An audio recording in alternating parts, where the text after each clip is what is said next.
रघुनाथ चक्र की बुक जो है स्टूडेंट डिस्कस करेंगे, ठीक है, समझेंगे इस बुक को। इससे पहले मैं प्रीवियस क्वेश्चन पेपर आपको सॉल्व करवा चुकी हूँ, क्वेश्चंस के ऑप्शन से लेकर के सभी एक्सप्लेनेशन की है मैंने, ठीक है। अब हम डीपली नॉलेज करेंगे अपने सब्जेक्ट से रिलेटेड, क्योंकि एग्जाम में कहीं से भी कुछ क्वेश्चन पूछे जाते हैं, साथ साथ हम प्रीवियस ईयर को भी सॉल्व करते हुए चलेंगे स्टूडेंट। देखिए क्वेश्चन नंबर, हम सैंधव जो सभ्यता स्टूडेंट, इसको हम पहले डिस्कस कर चुके हैं, ठीक है। सैंधव में आपको इन्फॉर्मेशन थोड़ा सा ऐड करवा देती हूँ, उसके अंदर सैंधव सभ्यता से रिलेटेड जो हमने प्रीवियस पार्ट में कंप्लीट किया, फर्स्ट पार्ट में सैंधव सभ्यता को। देखिए सैंधव जो सभ्यता है स्टूडेंट, सैंधव सभ्यता क्या स्टूडेंट, सैंधव जो सभ्यता है स्टूडेंट, इसको कई नामों से पुकारा गया है, ठीक है, कई नामों से, जैसे कि हड़प्पा सभ्यता। आपको एग्जामिनर क्या करेगा, इन नामों से ही कन्फ्यूजन क्रिएट करवाएगा, तो आपको इन नामों से कन्फ्यूजन नहीं क्रिएट करना है, इसलिए मैं आपको ये चीज़ इस यहाँ पर जो है एक्सप्लेन कर दे रही हूँ। सैंधव जो सभ्यता है उसको हड़प्पा सभ्यता भी कहते हैं। हड़प्पा सभ्यता के साथ में उसको क्या बोलते हैं, सिंधु घाटी सभ्यता भी बोलते हैं, सिंधु सभ्यता भी बोलते हैं, या फिर उसको सिंधु घाटी सभ्यता भी बोलते हैं। क्या स्टूडेंट, उसको सिंधु घाटी सभ्यता भी बोलते हैं। क्या बोलते हैं स्टूडेंट, सिंधु घाटी सभ्यता। ओके, आपको ये 3-4 नाम जिनसे किनसे आपको क्या करना, कंफ्यूज नहीं होना एग्जाम में। देखिए पहला क्या, सैंधव सभ्यता, ये किसका नाम है, सिंधु घाटी सभ्यता का नाम है, या फिर सिंधु सभ्यता का नाम है। उसको हड़प्पा सभ्यता भी बोलते हैं, उसको सिंधु सभ्यता भी बोलते हैं, उसको सिंधु घाटी सभ्यता भी बोलते हैं। क्या बोलते हैं, सिंधु घाटी सभ्यता भी बोलते हैं। ये कई सारे स्टूडेंट नाम है, आपको कंफ्यूज नहीं होना, इसलिए चीज़ क्लियर करवा दे रही हूँ यहाँ पर, ठीक है स्टूडेंट। चलिए थोड़ा सा इसके बारे में हम और समझेंगे, क्वेश्चन को समझेंगे 31 से, क्योंकि 30 क्वेश्चन हम प्रीवियस वीडियो में कंप्लीट कर चुके हैं। ओके स्टूडेंट, 31 क्वेश्चन जो है हमारा लिखा हुआ है, निम्नलिखित युग्म में से कौन सा एक सुमेलित नहीं है। मैंने आपको बता रखा है, एग्जामिनर आपको जो नहीं वाले ऑप्शन हैं उनको ही देगा, और उससे आपको कन्फ्यूजन क्रिएट होगा, इससे ही आपके नंबर जो है ना डाउन हो सकते हैं, इससे ही आपके नंबर क्या होंगे, जो अगर आप क्या करेंगे, स्मार्टनेस तरीके से इस क्वेश्चन को सॉल्व करेंगे तो आपके नंबर 110% इसमें कहीं नहीं जाने वाले हो। यदि आप थोड़ा सा भी इसको क्या करेंगे, नेगलेक्ट कर देंगे या ध्यान नहीं करेंगे, नहीं वाले क्वेश्चन एग्जामिनर जो है ना आपको कन्फ्यूज़ करने के लिए ज़्यादा से ज़्यादा मोस्टली एग्जाम में देगा, तो आपको नहीं वाले क्वेश्चन को बहुत ध्यान से पढ़ना है। देखिए इसमें पूछा हुआ है कौन सम्मिलित नहीं है, हड़प्पा के लोग तांबा का आयात करते थे, ठीक है, या फिर हड़प्पा सभ्यता का तट नगर लोथल है, ठीक है बिल्कुल। सबसे विशाल हड़प्पन जो स्थल है वो हड़प्पा है, ये बात ठीक है, हमने पहले पढ़ी है। काली बंगा का अर्थ काली मिट्टी के बर्तन, यही गलत है। क्या स्टूडेंट, यही स्टूडेंट आंसर जो है गलत है। काली बंगा का जो अर्थ है वो स्टूडेंट वो होता है काली मिट्टी की चूड़ियाँ। क्या स्टूडेंट, काली मिट्टी की चूड़ियाँ। और अगर हम बात करें जो काली बंगा वो कहाँ मिला था, काली बंगा को हमने पढ़ा राजस्थान डिस्ट्रिक्ट के हनुमानगढ़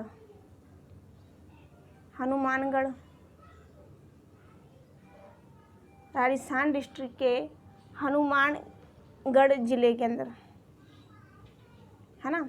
और किस नदी के पास हमने इसको पाया था, घग्गर नदी, घग्गर रिवर के पास, घग्गर नदी के दाईं ओर, घग्गर नदी के दाईं ओर क्या देखा था हमने पाया था कालीबंगा को, ठीक है। तो कालीबंगा में क्या मिला था, कालीबंगा में मिला था स्टूडेंट जुते हुए खेत। क्या मिला था स्टूडेंट, जुते हुए खेत।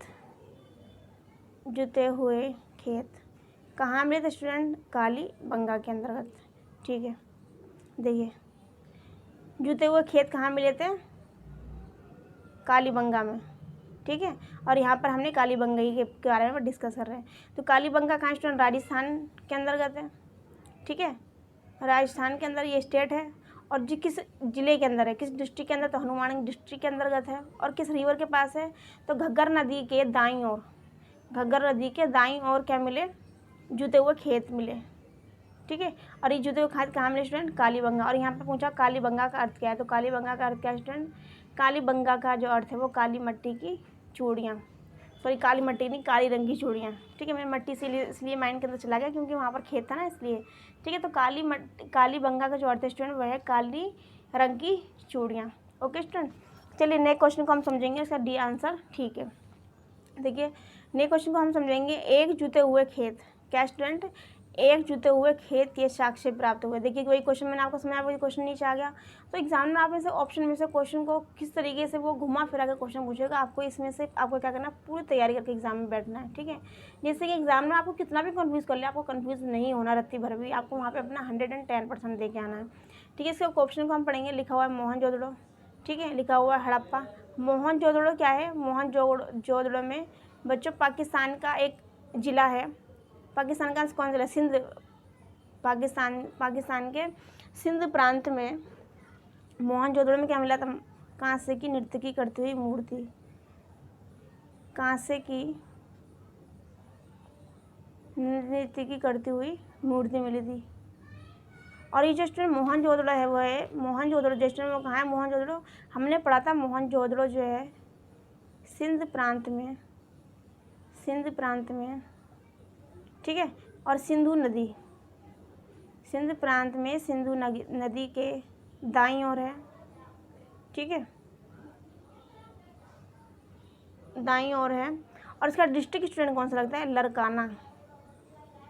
लरकाना, इसके डिस्ट्रिक्ट, ठीक है। आप इसके प्रांत कौन सा है, कौन सा डिस्ट्रिक्ट लगता है, ठीक है ना, ये सभी आपको याद रखना, क्योंकि एग्जामिनर क्या है, इसमें से क्वेश्चन पूछेगा कि निम्न में से कौन सा नहीं करके, ठीक है। तो यहाँ पे क्या मिली थी, कांसे की नर्तकी करती हुई क्या मिली थी, मूर्ति मिली। तो ये क्या है, मोहनजोदड़ो में। एक बार देख लीजिए, मैं आपको थोड़ा सा हाईलाइट कर देती हूँ। लरकाना जिला हमने पढ़ लिया, सिंध प्रांत हमने पढ़ लिया, और सिंधु नदी के दाईं ओर मिला क्या, मोहनजोदड़ो। और मोहनजोदड़ो से स्टूडेंट क्या मिली, एक कांसे की नर्तकी की मूर्ति, कांसे क्या मिली स्टूडेंट, नर्तकी की मूर्ति। और हमने इससे पहले पढ़ा था कि कांसे किससे मिलके बनता है। ये स्टूडेंट बहुत इंपॉर्टेंट क्वेश्चन है, कांसा किससे मिलके बनता है, सॉरी तांबा किससे मिलकर बनता है, तांबा मिलता है नहीं, कांसा किससे मिलकर बनता है तांबा और टीन से। कैसे स्टूडेंट, हमने क्या पढ़ा था, हमने पढ़ा था कि कांसा किससे मिलकर बनता है ना। तो हमने उसका आंसर जो था तांबा और टीन से मिलकर क्या बनता है, कांसा। देख लीजिए एक बार, मैं बता देती हूँ आपको। कांसा क्या स्टूडेंट, कांसा किससे मिलके बनता है, कांसा मिलके बनता है टीन और तांबा, टीन प्लस तांबा से मिलकर क्या बनता है स्टूडेंट, कांसा। तो कांसे की नर्तकी की मूर्ति कहाँ से मिली थी, मोहनजोदड़ो। और मोहनजोदड़ो किस प्रांत में, किस डिस्ट्रिक्ट में है, किस नदी के पास है और किस जिले के अंदर, ये आपको बहुत इंपॉर्टेंट है, याद रखना है। ओके स्टूडेंट, आगे चलेंगे, ठीक है। और देखिए इसमें डिस्कस कर ले थोड़ा सा, देखिए इसमें क्या बता, एक्सप्लेनेशन अलग हो। देखिए इसमें क्या लिखा हुआ है, इसमें लिखा हुआ है कि राजस्थान के हनुमानगढ़ जिले में घग्गर नदी किनारे कालीबंगा जुते हुए खेत के साक्ष्य मिले, यहाँ के लोग एक ही खेत। बस यहाँ पे मैंने एक चीज़ इंपॉर्टेंट ये चीज़ है, देखिए इसमें लिखा इन्होंने, ये लोग जो ना एक खेत में दो तरह की फसलें कर लिया करते थे, मतलब आधे खेत को डिवाइड करके दो तरह की फसलें कर लिया करते थे। इंपॉर्टेंट बात यहाँ पे ये है। और हड़प्पा और मोहनजोदड़ो की, इसमें एक चीज़ और बताई गई है, हड़प्पा और मोहनजोदड़ो की पक्की ईंटों से बने हुए भवन है। हड़प्पा और मोहनजोदड़ो जो है एक नगरीय सभ्यता है, सिंधु सभ्यता भी एक नगरीय सभ्यता है, ठीक है। तो यहाँ पे कह रहे हैं कि हड़प्पा और मोहनजोदड़ो जो है स्टूडेंट, यहाँ पर पक्की ईंटों के बने हुए घर वगैरह थे। बाकी जो कालीबंगा है स्टूडेंट, कालीबंगा में क्या था, कालीबंगा में था कि कच्ची मिट्टी से बने हुए थे। और जो पक्की ईंटों का जो यूज़ हुआ करता था वो किस किस में यूज़ हुआ था, या तो फिर नाली बनने में, पक्की ईंटों का यूज़ किस में होता था, नाली बनने में हुआ करता था। नाली बनने के अलावा जो स्नान घर हुआ करते थे, यानी जिसे हम बाथरूम बोलते हैं, स्नानागार में। और स्नानागार के अलावा क्या था, जो क्या होता, कुंड हुआ करते थे, कुंड या फिर कुआं, कुंड या फिर कुआं, ठीक है। इन सब चीज़ों में क्या हुआ करता था, पक्की ईंटों का यूज़ हुआ करता था। बाकी सब में क्या हुआ करता, कच्ची ईंटों का हुआ करता था, ठीक है। बस इसके अंदर ये डिफरेंस है। आगे हम पढ़ते हैं किसके बारे में, सैंधव सभ्यता के बारे में स्टूडेंट। तो देखिए सैंधव सभ्यता के बारे में यहाँ पे क्या कह रहे हैं, यहाँ पे कह रहे हैं सैंधव सभ्यता के बारे में कि सैंधव सभ्यता का कौन सा स्थल समुद्र का व्यापार केंद्र का मुख्य केंद्र माना गया है, कौन सा स्थल समुद्र व्यापार का प्रमुख केंद्र माना गया। तो उसमें ऑप्शन देखिए, पहले लिखा कालीबंगा, धौलीबिरा, हड़प्पा और लोथल। मैंने आपको बताया था लोथल के बारे में, क्या स्टूडेंट, लोथल कहाँ पे स्टूडेंट, अगर हम लोथल की बात करें तो खंबात की खाड़ी स्टूडेंट, खंबात की खाड़ी, खंबात की जो स्टूडेंट खाड़ी है, खंबात की खाड़ी के दाईं ओर क्या एक जगह का नाम है, जिसका नाम है लोथल। क्या स्टूडेंट, लोथल से हमने पहले पढ़ा था, गोदीवाड़ा मिला था। क्या मिला था स्टूडेंट, गोदीवाड़ा मिला था। अब गोदीवाड़ा पिछली वीडियो में मैं आपको समझा नहीं पाई थी गोदीवाड़ा किसे कहते हैं, मैं आपको बता देती हूँ यहाँ पे गोदीवाड़ा किसे कहते हैं। गोदीवाड़ा मीन्स होता है स्टूडेंट बंदरगाह।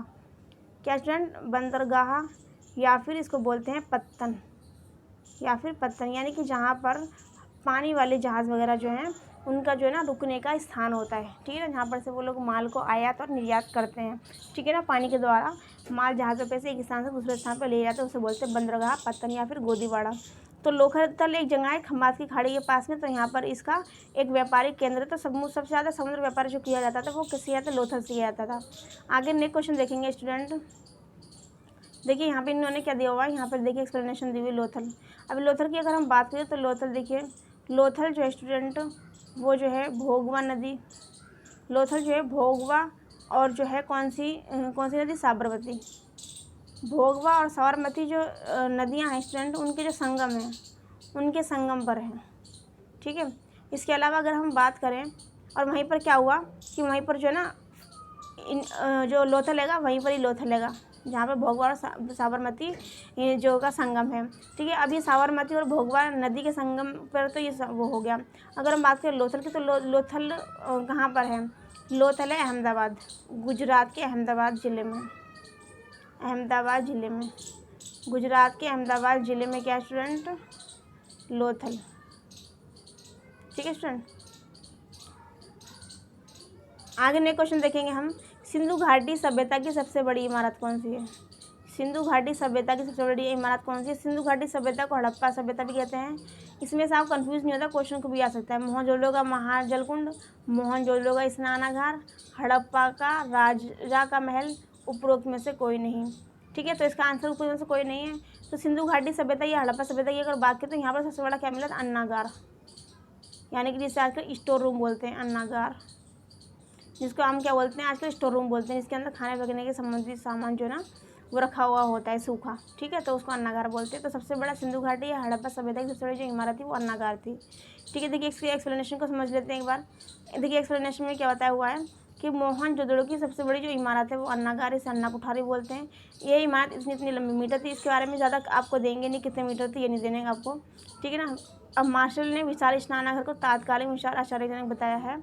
मोहनजोदड़ो के अचाट क्षेत्र में कांसे की नदी, देखिए इसमें क्या लिखा मैंने आपको बताया था, मोहनजोदड़ो में पाकिस्तान के सिंध प्रांत में, बताया था ना हमने, लड़काना जिले में, पाकिस्तान के सिंध प्रांत में सिंधु नदी के पास में मोहनजोदड़ो के स्थान पर एक क्या मिली थी स्टूडेंट?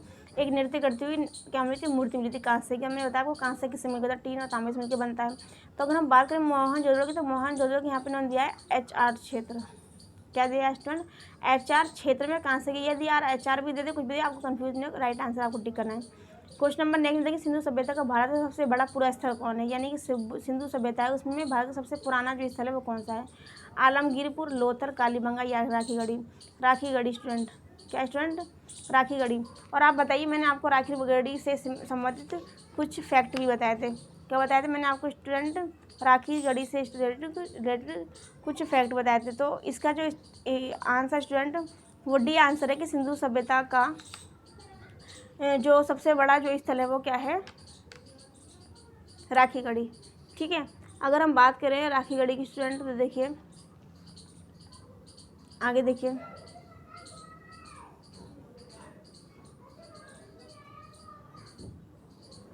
राखीगढ़ी देखिए, राखीगढ़ी जो है ना हड़प्पा सभ्यता का दूसरा सबसे बड़ा और मोहनजोदड़ो के बाद स्थल है। मोहनजोदड़ो के बाद राखीगढ़ी जो है हड़प्पा सभ्यता का दूसरा सबसे बड़ा मोहनजोदड़ो के बाद, यानी कि मोहनजोदड़ो के स्नानागार के बाद में राखीगढ़ी हड़प्पा का स्थल है ना। भारत में सिंधु घाटी का दूसरा बड़ा स्थल धौलावीरा है। पहला सबसे बड़ा जो है मोहनजोदड़ो का स्नानागार, जो हमने भी पढ़ा स्नानागार मोहनजोदड़ो का। ठीक है ना, उसके बाद में राखीगढ़ी है हड़प्पा का, और उसके बाद में इन्होंने दिया हुआ सिंधु घाटी का दूसरा बड़ा स्थल जो है धौलावीरा है। क्या है स्टूडेंट? धौलावीरा। किसके बाद में है? ये सीक्वेंस में है। मोहनजोदड़ो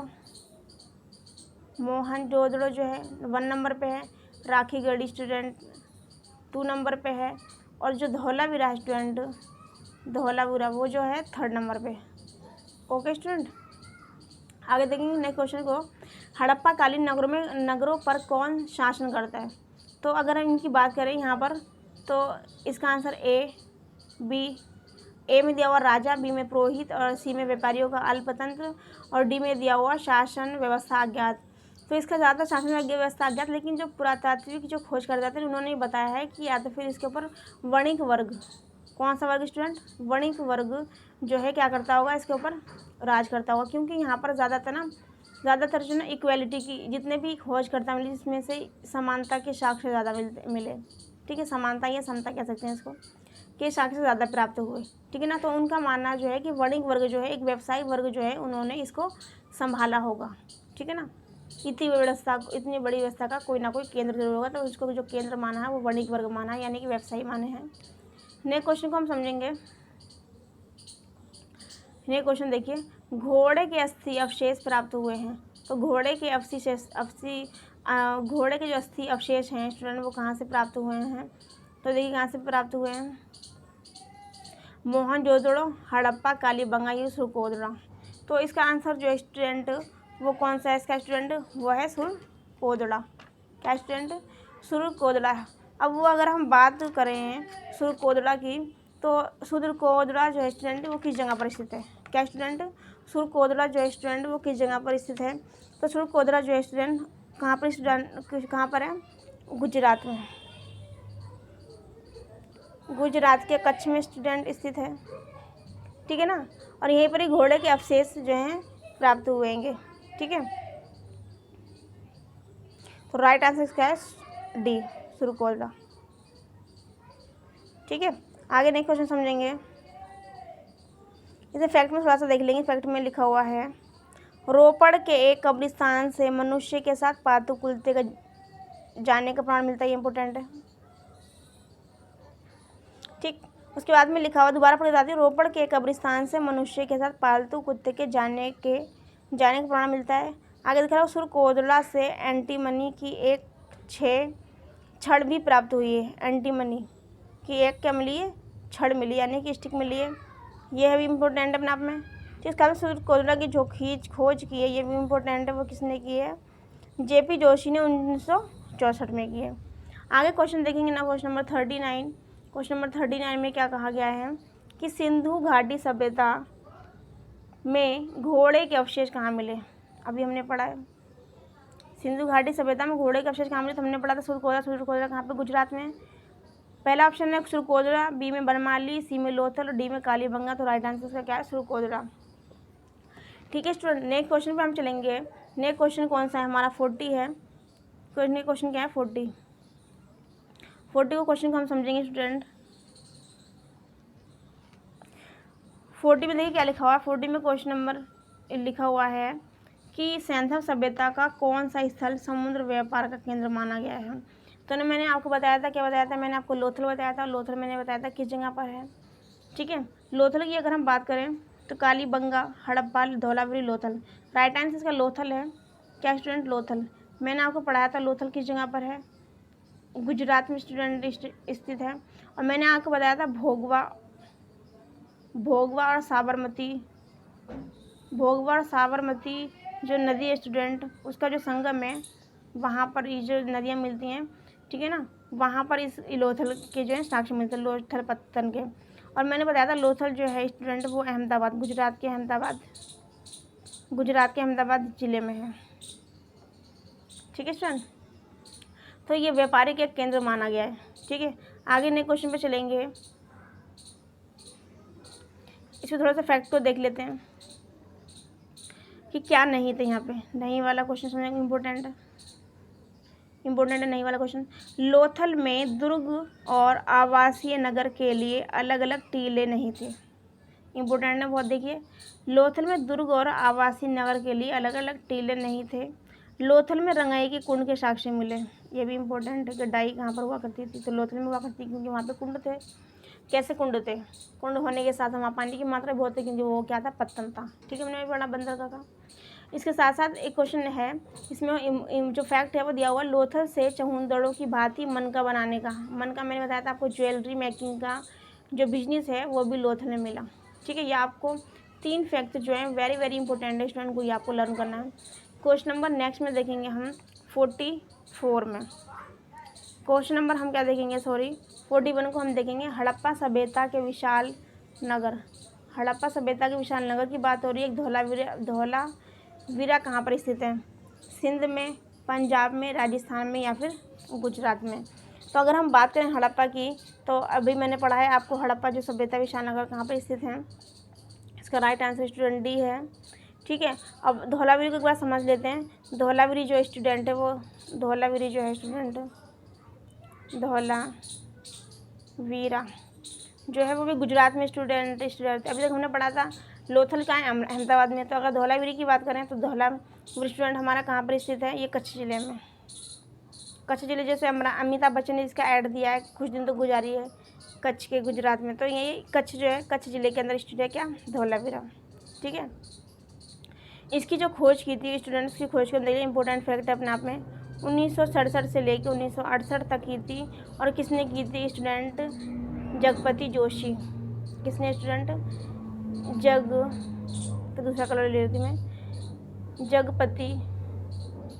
जगपति जोशी ने उसकी खोज की थी। किसकी स्टूडेंट? धौलावीरी की। धौलावीरी कहाँ स्टूडेंट स्थित है? राजस्थान के गुजरात के कहाँ स्टूडेंट? कच्छ में स्थित है। ठीक है, और एक और इसकी बात इम्पोर्टेंट है इसका फैक्ट कि धौलावीरी जो था स्टूडेंट वो आयताकार में था। आयताकार इसकी जो एरिया जो बना हुआ था स्टूडेंट, वो जो नगर का निर्माण जो था आयताकार में था। और एक और चीज़ इंपॉर्टेंट है कि इनको ना 3 पार्ट में डिवाइड किया हुआ है। जो नगर की सभ्यता को 3 पार्ट में डिवाइड किया हुआ है। सबसे पहला स्टूडेंट देखिए क्या है, सबसे पहला है किला। क्या स्टूडेंट? किला है। और बाद में क्या है? मध्यनगर। किला, मध्यनगर, किला, मध्यनगर। और लास्ट में क्या है? निचला स्तर। क्या स्टूडेंट? निचला स्तर। ठीक है, तो ये हम कह सकते हैं इसके 3 पार्ट। और एग्जाम में बहुत इंपॉर्टेंट पूछा जाता है कि कौन सा ऐसा नगर है, कौन सा ऐसा एरिया है जिसका नगरीय जो प्रबंधन है, मैनेजमेंट है, वो 3 क्या बोलते हैं पार्टों में डिवाइडेड है। ठीक है, तो आपको ये क्या करना है, बहुत ही ज़्यादा इंपॉर्टेंट है, इसको आपको याद करना है। नेक्स्ट क्वेश्चन पे चलेंगे। क्वेश्चन नंबर हमारा कौन सा है? 42 में देखिए क्या लिखा है, निम्न में से कौन हड़प्पीय नगर 3 भागों में विभाजित है? अभी हमने पढ़ लिया।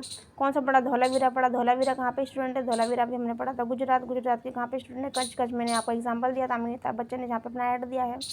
ठीक है ना, तो गुजरात के कच्छ में स्टूडेंट स्थित है। और हमने आपको करवाया था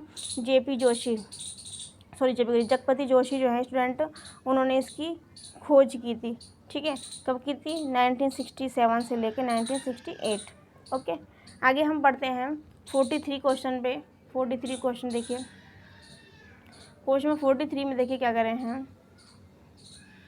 43 क्वेश्चन आई नहीं लिखा। 43 क्वेश्चन है, सैंधव सभ्यता मानव इतिहास के किस काल से संबंधित है? क्या स्टूडेंट? सैंधव सभ्यता, रुक जाइए एक मिनट। क्या स्टूडेंट? सैंधव सभ्यता मानव इतिहास के किस काल से संबंधित है? तो इसमें लिखा पूर्व पाषाण काल, आदि ऐतिहासिक काल, नवपाषाण काल या फिर ऐतिहासिक काल। इसके राइट आंसर की बात करें तो इसका राइट आंसर है स्टूडेंट आदि ऐतिहासिक काल। आदि ऐतिहासिक काल। क्या स्टूडेंट? आदि ऐतिहासिक काल इसका क्या है? राइट आंसर है। और अगर हम बात करें कि सैंधव सभ्यता की, तो सैंधव सभ्यता के कई सारे नाम बताए थे मैंने आपको। हड़प्पा सभ्यता, सिंधु सभ्यता, सिंधु घाटी सभ्यता। तो आप कंफ्यूज नहीं होना है। अब देखिए यहाँ पे एक स्टूडेंट को समझने के लिखा, सैंधव सभ्यता मानव इतिहास के आदि ऐतिहासिक काल से संबंधित है। आदि ऐतिहासिक काल संबंधित है।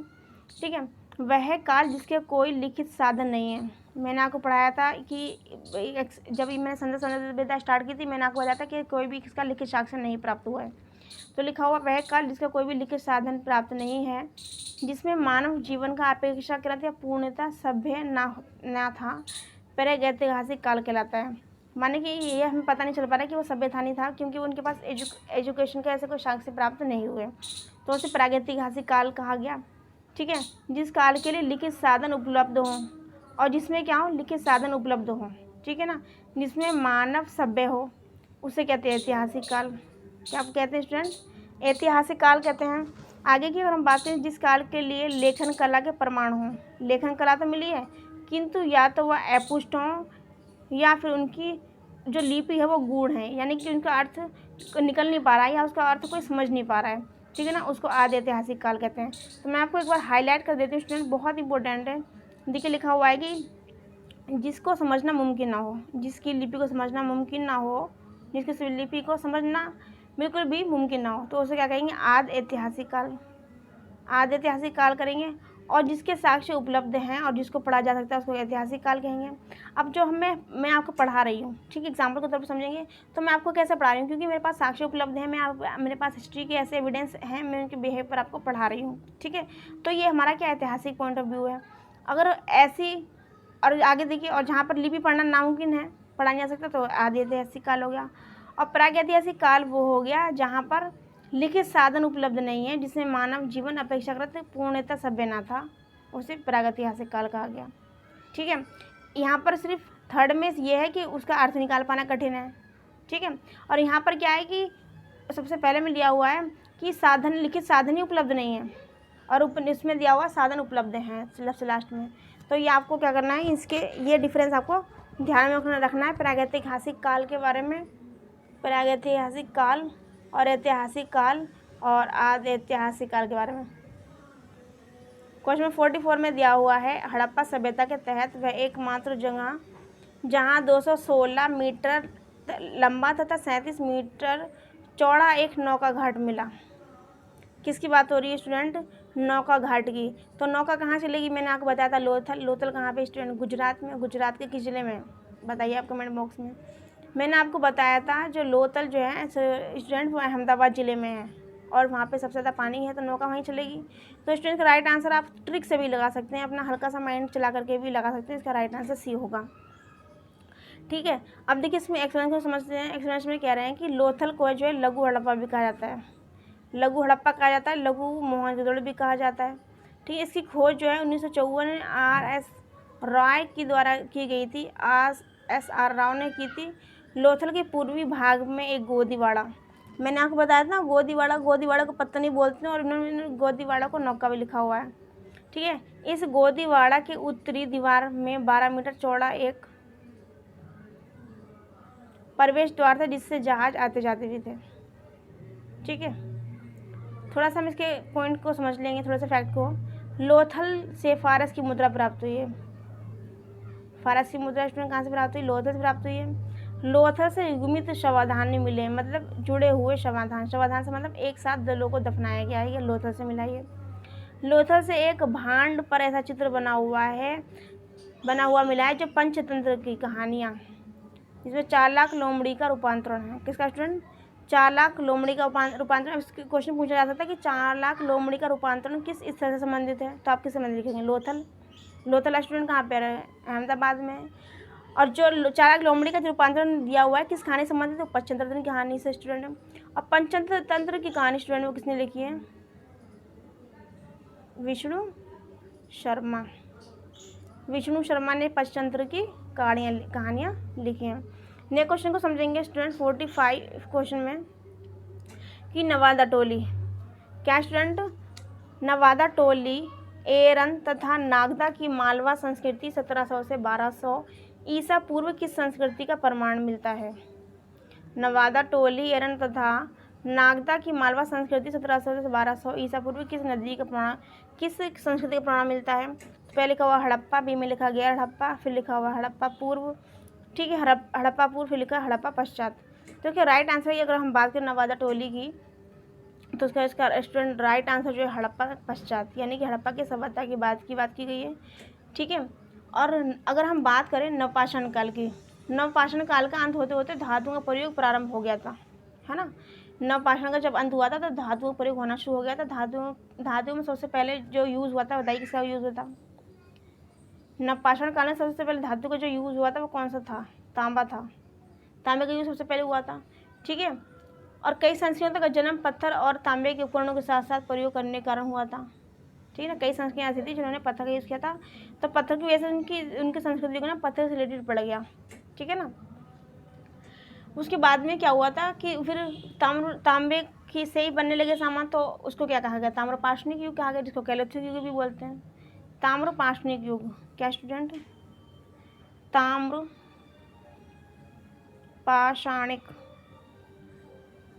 ताम्रपाषाणिक युग। ताम्रपाषाणिक युग को एक अन्य नाम से भी जाना जाता है जिसको बोलते हैं कैलोथिक,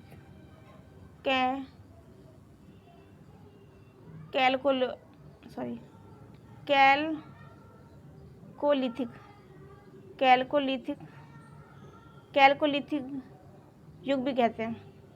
ठीक है, ताम्रपाषाण युग को कैलकोलिथिक भी कहा जाता है। और इसका जो अर्थ होता है वो क्या होता है, इसका जो अर्थ होता है वो स्टूडेंट वो क्या होता है, इसका जो अर्थ होता है वो स्टूडेंट होता है तांबा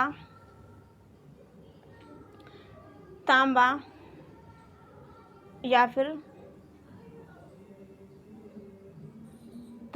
पत्थर, तांबा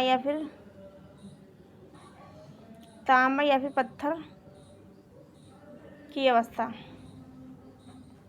तांबा या फिर पत्थर की अवस्था, तांबा या फिर पत्थर की अवस्था कहा जाता है किसको, कैलकोलिथिक को। ठीक है, और आगे हम बात करें 46 पे।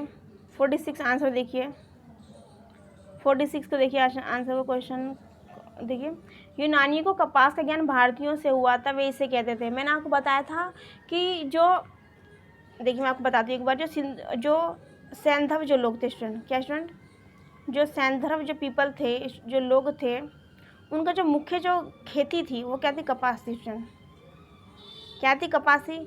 ठीक है, अब यूनानी जो लोग आए, यूनानी ने उनको क्या कह दिया, उनको कह दिया सिंडन या फिर सिंडस, सिंडन या फिर सिंडस, सिंडन कह दिया। अब ये सिंडन या सिंडस जो स्टूडेंट, क्या देखिए एक बार, जो सिंडन और जो सिंडस स्टूडेंट है उसका जो अर्थ वो क्या है, वो है सिंधु। क्या स्टूडेंट, सिंधु। तो इसी प्रथा की, इसी जो उनकी मुख्य जो खेती थी, जो उनकी कपास थी खेती उनकी, तो वो नाम यूनानी आए, उन्होंने क्या सिंडस, यूनानी जो थे उन्होंने उनको सिंडस और सिंडन बोला, जिसका अर्थ हो जाता सिंधु। अब जिससे ये लोग जो है किससे फेमस हो गए, ये लोग सिंधु से नाम से फेमस हो गए। ठीक है, तभी से इनका नाम पड़ गया सिंधु सभ्यता, सिंधु घाटी की सभ्यता। ठीक है, चलिए आगे देखिए, इसमें देख लेते हैं इसमें क्या फैक्ट बता रखा है। इसमें लिखा हुआ सर्वप्रथम कपास की खेती हड़प्पावासियों द्वारा की गई थी। यूनानी को कपास का ज्ञान भारतीयों से ही हुआ था। यूनानी कपास को सिंडन कहते थे। कोई कहीं पे सिंडन लिखा हुआ है कपास को तो कई सिंडस, क्योंकि जो इंसान जिस काम को करता है उस काम से जाना जाता है। तो यूनानी जो लोग थे उन्होंने देखा कि कपास करते हैं कौन, सैंधव लोग, तो उन्होंने क्या करा, उनको क्या कह दिया, सिंडन कह दिया, क्योंकि वो काम करते हैं, उन काम से वो लोग जाने जाते थे, तो उनको कह दिया सिंडन। तो सिंडन का जो अर्थ था स्टूडेंट वो था सिंधु, तो ऐसे वो सिंधु नाम से जाने लगे। आगे लिखा हो रोजरी के नीचे छोटी ज्वार, ये सब कोई ज़रूरी नहीं है। हाँ बस ये देखिए, लोथल से चावल, लोथल से क्या मिले, चावल मिले, और रंगपुर से क्या मिले, धान, रंगपुर से क्या मिली, धान की भूसी मिली। ठीक है, और लोथल मैंने आपको अहमदाबाद कहाँ है, गुजरात में है, और रंगपुर आप कहाँ है बताएंगे कमेंट बॉक्स में। देखिए आगे लिखा हुआ 47 का आंसर, हड़प्पा पुरास्थल हिंदू कुश पर्वत श्रृंखला के उत्तर में क्या स्थित है। हड़प्पा पुरास्थल हिंदू कुश पर्वत श्रृंखला में उत्तर में स्थित है, क्या है, चहुंदड़ो, मकराना, मांडा या फिर श्रुतुघई। तो इसके स्टूडेंट इसका राइट आंसर जो है वो क्या है, डी। क्या स्टूडेंट, डी इसका राइट आंसर है। अब इसके बारे में हम हल्का सा समझ लेंगे। श्रुतुघई हड़प्पा स्थल हिंदू कुश पर्वत श्रृंखला के उत्तर में है, जो कहाँ है, अफगानिस्तान में। अफगानिस्तान में क्या स्थित है स्टूडेंट, हिंदू कुश पर्वत और शत्रुघई हड़प्पा स्थल। ठीक है, इसके बाद में तो कुछ इन्फॉर्मेशन जो है फैक्ट उसको समझ लेंगे। हड़प्पा सभ्यता का ज्ञात सबसे उत्तरी स्थल जम्मू कश्मीर की चिनाब नदी पर है। जम्मू कश्मीर की चिनाब नदी पर क्या हड़प्पा स्थल है सबसे पहले जो मिला, और वो क्या है, अखनूर के निकट है। अखनूर स्टूडेंट क्या है, एक जिले का नाम है जो कश्मीर के अंदर है। ठीक है, आगे देखेंगे हम इस सभ्यता का सबसे दक्षिणी स्थल, इसको इतना याद करने की ज़रूरत नहीं है। ठीक है स्टूडेंट, नेक्स्ट इसका एक लास्ट क्वेश्चन समझ लीजिएगा। इस सभ्यता के सबसे पूर्वी स्थल, इस सभ्यता का सबसे पूर्वी स्थल जो है उत्तर प्रदेश की हिंडन नदी पर है, और कहाँ पे है, आलमगीरपुर। और आलमगीरपुर स्टूडेंट जो स्थित है वो कहाँ पर है, मेरठ जिले, मेरठ मंडल में, मेरठ मंडल में। और मेरठ के अंदर क्या है स्टूडेंट, एक आलमगीर जगह है। उस आलमगीर जगह के अंदर क्या है, कि इस सभ्यता के बारे में पता चलता है। ठीक है, और अगर बात करें पश्चिमी इस सभ्यता के बारे में, पश्चिम में, पूर्व में तो हो गया उत्तर प्रदेश का मेरठ मंडल, मेरठ के अंदर हो गया आलमगीरपुर, वहाँ पर मिल गया सिंधु सभ्यता के बारे में। पश्चिमी की अगर बात करें तो दाशक नदी के किनारे है शुद्ध कोदड़ा शुद्ध का गेंडोर है और शुद्ध कोदड़ा बीज है। यह है शुद्ध का गेंडोर, ये पश्चिमी स्थल है, ये जो कि सिंधु घाटी सभ्यता के बारे में इसमें पता होता है। अगर हम बात करें सिंधु घाटी सभ्यता के पूर्वी स्थल की बात, तो ये आलमगीरपुर मेरठ के अंदर गया था, इसके पता चलता है। नेक्स्ट क्वेश्चन पे हम चलेंगे स्टूडेंट, क्वेश्चन हमारे कंप्लीट होने वाले हैं। क्वेश्चन नंबर देखिए, क्वेश्चन नंबर 48 दिया हुआ है। क्वेश्चन 48 को समझेंगे। 48 में दिया हुआ निम्नलिखित युग्म में से कौन सम्मिलित नहीं है, कौन सा सम्मिलित नहीं है। ठीक है स्टूडेंट, तो लिखा हुआ है